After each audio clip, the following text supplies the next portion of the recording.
Hello दोस्तों, मैं उपेंद्र कुमार सिंह फिर से आप लोगों के बीच आज नंबर सिस्टम के टाइप 4 लेकर आया हूँ। जैसा कि पहले मैंने नंबर सिस्टम का टाइप 1, 2, 3 अपलोड कर दिया है। यदि आप लोग नहीं देखे हैं तो उसको देख लीजिएगा। और ये वीडियो अच्छी लगती है तो आप लाइक कीजिए, चैनल पर नए हैं तो सब्सक्राइब कीजिए और अपने मित्रों के पास शेयर कीजिए। बहुत से लड़कों ने आज फ़ोन करके बोला कि सर रीजनिंग का भी टॉपिक बनाइए, तो मैं साथ ही साथ रीजनिंग का भी बनाऊंगा। आज हम लोग देखते हैं नंबर सिस्टम के टाइप 4 को। आज हम लोग सीखेंगे किसी संख्या का पावर यदि दिया हो उसमें इकाई का अंक ज्ञात करना। तो चलिए हम स्टार्ट करते हैं, बनाते हैं, देखते हैं। पहला सवाल है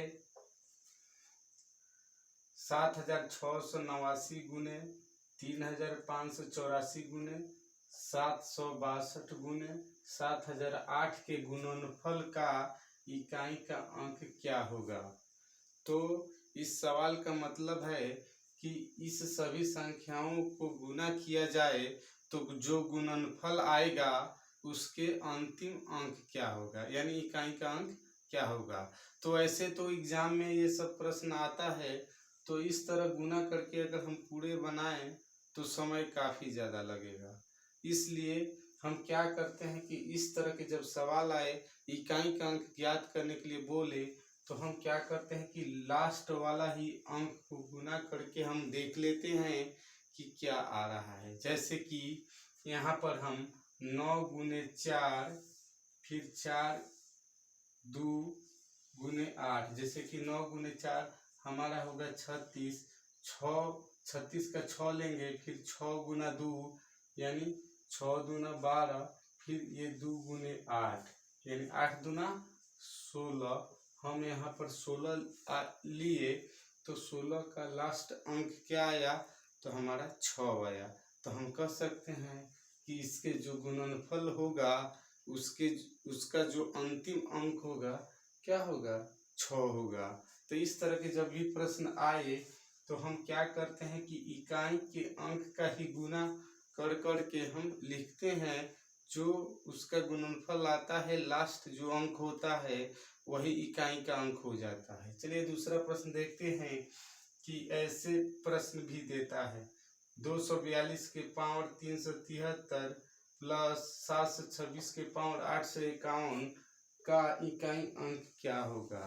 यानी इसका मतलब है कि 242 को 373 बार गुना किया जाए, फिर प्लस 726 को 851 बार गुना किया जाए, सबको जोड़ा जाए तो उसमें इकाई का अंक क्या होगा। ऐसे प्रश्न को अगर न समझे और कम समय में न बनाए तो कैलकुलेटर से भी यदि हल करे तो हमारा बहुत ज़्यादा समय लगेगा। हो सकता है कि कैलकुलेटर ले भी ना पाए। तो इसको हम बनाना सीखेंगे कि आखिर इसको कैसे हम ज्ञात करेंगे। तो एक दो बात पर ध्यान देते हैं हम कि कभी भी किसी संख्या का इकाई का अंक यदि 0, 1, 5 और 6 हो, यानी किसी संख्या के इकाई का अंक 0 या 1 या 5 या 6 इसमें से कोई एक हो और पावर कितना भी बड़ा हो तो उसमें इकाई का अंक वही रह जाता है।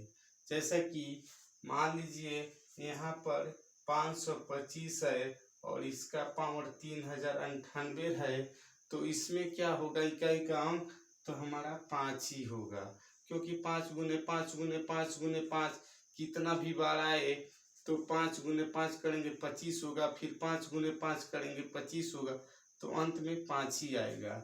यदि 1 रहे तो 1 ही आएगा, 0 हो तो 0 ही आएगा, 6 हो तो 6 गुने 6 36, फिर 6 गुने 6 36 यानी हमारा 6 ही आएगा।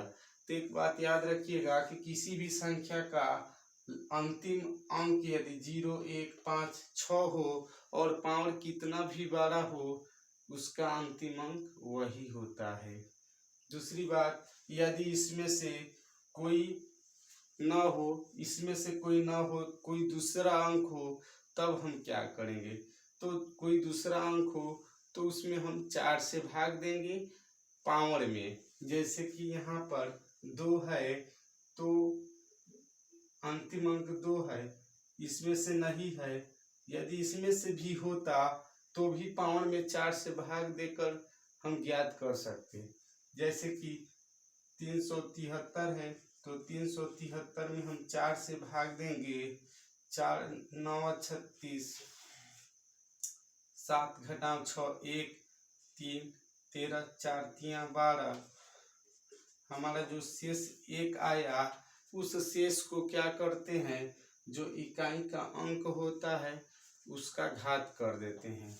जैसा कि दूसरे सवाल हम देखते हैं कि इसमें क्या होगा, शेष हमारा 373 में 4 से भाग दिए तो शेष हमारा 1 आया, उस 1 को क्या करेंगे, 2 का पावर 1 कर देंगे। प्लस यहाँ पर 726 है, इसका पावर 8 से 51 है, तो हम इस 8 से 51 में क्या करते हैं, 4 से भाग देते हैं। 4 दूना 8, 5 4 एकम 4 1 1, 4 दूना 8 3, यानी हमारा जो शेष 3 प्राप्त हुआ, उस 3 को क्या करेंगे, इस 6 के ऊपर कर देंगे। 6 गुने 6 गुने 6 करते हैं। या हम बताए थे कि किसी भी संख्या का अंतिम अंक इसमें से कोई एक हो तो पावर कितना भी बड़ा हो, 6 ही होता है। ये 6 का पावर 3 कीजिए, या 6 है तो 6 ही होगा। तो हम कह सकते हैं दूसरे प्रश्न का जो आंसर होगा, 2 के पावर 1 और 6 के पावर 3, तो 2 के पावर 1 का मतलब 2 और 6 के पावर 3 का मतलब होता है, हमारे 6 का क्यूब क्या होता है, तो 216 होता है। और इसमें भी 6 व 2 अंतिम अंक बताना है, तो 6 व 2 हमारा क्या होगा, 8। यानी दूसरे प्रश्न का जो इकाई का अंक होगा 8 होगा। तीसरा देख लेते हैं, तीसरे प्रश्न में क्या होगा,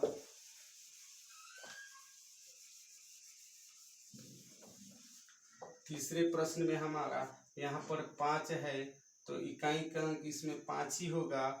यहाँ पर 2 है, यानी भी इसमें 21 में 4 से भाग देते हैं, हमारा शेष 1 आएगा।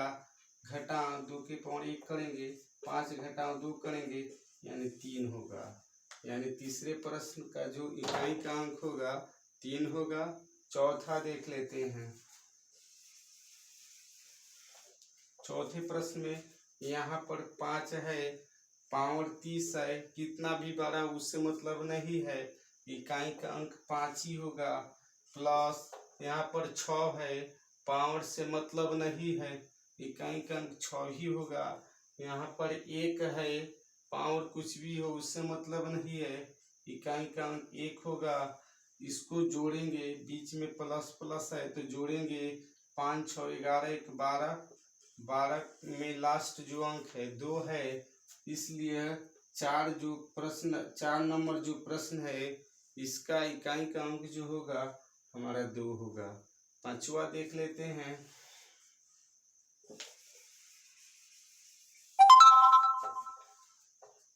पांचवा देखते हैं, इसमें 4 है, 4 से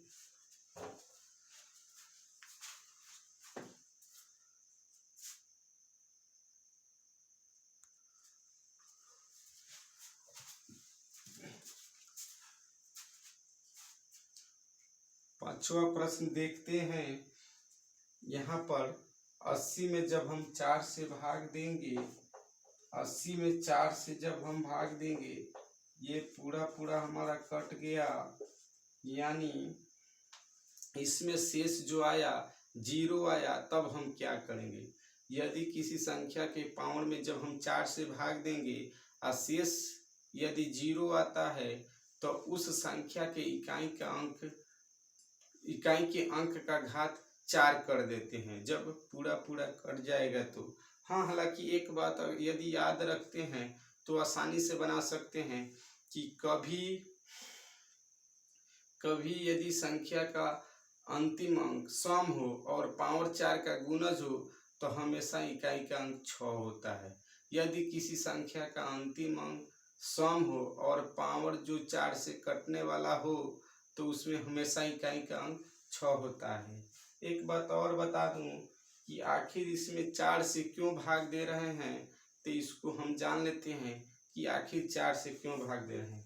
जैसे कि मान लेते हैं 2 से ही लेकर चलते हैं कि 2 का पावर 1 बराबर 2, 2 के पावर 2 बराबर 4, 2 के पावर 3 बराबर 8, 2 के पावर 4 बराबर 16, 2 के पावर 5 बराबर 32, 2 के पावर 6 बराबर 64, 2 के पावर 7 बराबर 128, 2 के पावर 8 बराबर 256, 2 के पावर 9 बराबर 512। यहाँ पर हम देख रहे हैं कि प्रत्येक 4 के बाद 2 4 8 6, फिर 2 4 8 6, फिर 2 4 8 6, यानी प्रत्येक 4 के बाद सेम इकाई का अंक वही आ रहा है प्रत्येक 4 4 के बाद। इसलिए हम क्या करते हैं कि जो पावर होता है उसमें 4 से भाग देते हैं और जो शेष बच जाता है उसी को संख्या के इकाई का अंक का घात कर देते हैं। उसके बाद उसको हल करके ज्ञात करते हैं। जैसे कि इसमें यदि हमें निकालना हो कि इकाई का अंक क्या होगा, जैसे कि यहाँ पर ये 4 से कटने वाला है और इकाई का अंक सम है तो इसमें 6 होगा, घटाओ यहाँ पर 3 है, इसमें पहले भाग देते हैं 50 में हम भाग देते हैं 4 से, 4 एकम 4, 1 0, 4 दूना 8, 2, ये शेष 2 आया तो हम 3 का पावर 2 कर देंगे, ये हमारा 6 घटाओ 9 होगा, 6 में से 9 नहीं घटा पाएंगे यानी इधर छोटा है इधर बड़ा है। तब क्या करते हैं कि इसमें 10 जोड़ देते हैं, उसके बाद घटाते हैं तो 16 घटाओ 9 यानी कि 7। पांचवें प्रश्न में इकाई का अंक जो होगा 7 होगा। यदि ये वीडियो अच्छा लगे तो लाइक कीजिए, चैनल पर नए हैं तो सब्सक्राइब कीजिए और यदि कोई दिक्कत हो तो कमेंट कीजिए, अपने मित्रों के पास शेयर कीजिए और बेल आइकन को प्रेस कीजिए। धन्यवाद।